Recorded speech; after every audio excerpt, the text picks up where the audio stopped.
Hello, fellow heirs. Welcome back to Weekday Wind Down with the Word, where we are reading through the book of Numbers. And today we will be reading the 27th chapter of Numbers in the NLT version. This chapter includes the daughter of Zelophehad, as well as Joshua being chosen to lead Israel. So with that being said, let's start reading. The daughters of Zelophehad. One day, a petition was presented by the daughters of Zelophehad: Mahlah, Noah, Hoglah, Milcah, and Tirzah. Their father Zelophehad was a descendant of Hefer, son of Gilead, son of Milcah, son of Manasseh, son of Joseph. These women stood before Moses, Eleazar the priest, the tribal leaders, and the entire community at the entrance of the tabernacle. Our father died in the wilderness, they said. He was not among Korah's followers who rebelled against the Lord. He died because of his own sin, but he had no sons. Why should the name of our father disappear from his clan just because he had no sons? Give us property along with the rest of our relatives. So Moses brought their case before the Lord, and the Lord replied to Moses, "The claim of the daughters of Zelophehad is legitimate. You must give them a grant of land along with their father's relative. Assign them the property that would have been given to their father, and give the following instruction to the people of Israel.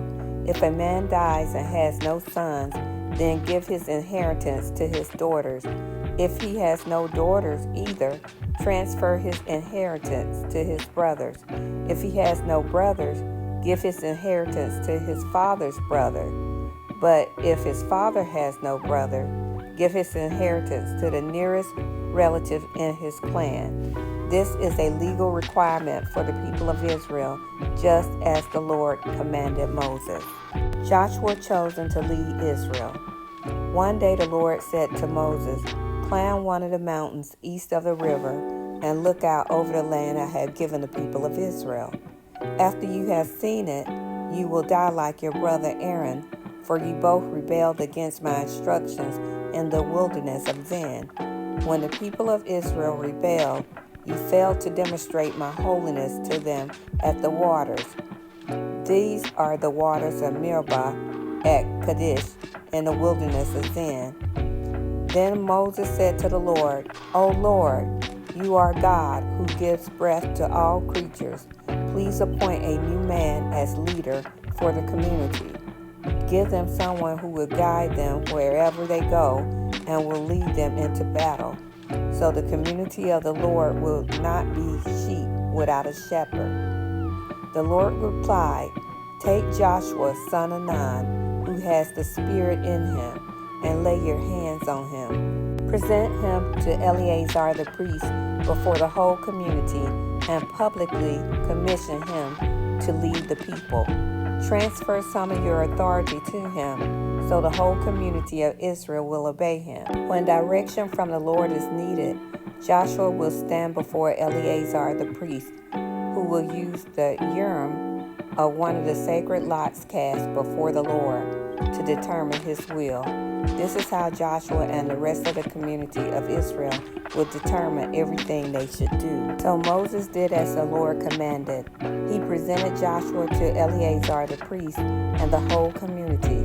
Moses laid his hand on him and commissioned him to lead the people, just as the Lord had commanded through Moses.